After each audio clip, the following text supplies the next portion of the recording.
I was getting to that 15-minute mark, and I would throw my phone if, for whatever reason, I recorded a video and then wasn't able to upload it. So, all right. So anyway, she said, "I don't love you." And he just keeps up with this sort of bland smile. He's like, "Well, that's not really an answer. Maybe we'll just talk about this more after your analysis." He's leaving it to the shrinks. She's like, "No, I don't know. Put it whatever way makes me most comfortable." And he's like, "It's hardly about me being comfortable." And eventually he just starts talking and talking, because this is shaking him. Now it's starting to set in. She just said she didn't love me. And he's got to figure out how that's not true.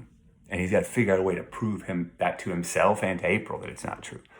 And he starts thinking, he's like, "Oh, maybe I could go to a shrink too." And before we know it, he's mentioning and admitting to what's happened with Maureen.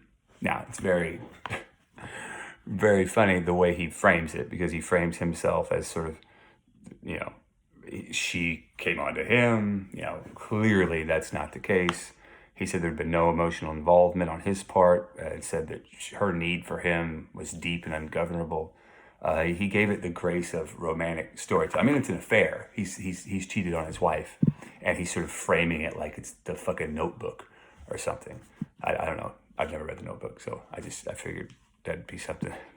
Anyway, and then he goes so far as to say that the reason he did it was it was a case of his masculinity having been threatened by all the abortion business. Now, on the top of the fact that we know, just this isn't true, because we've seen into his psyche, and this is not about any sort of moral culpability when it comes to the miscarriage.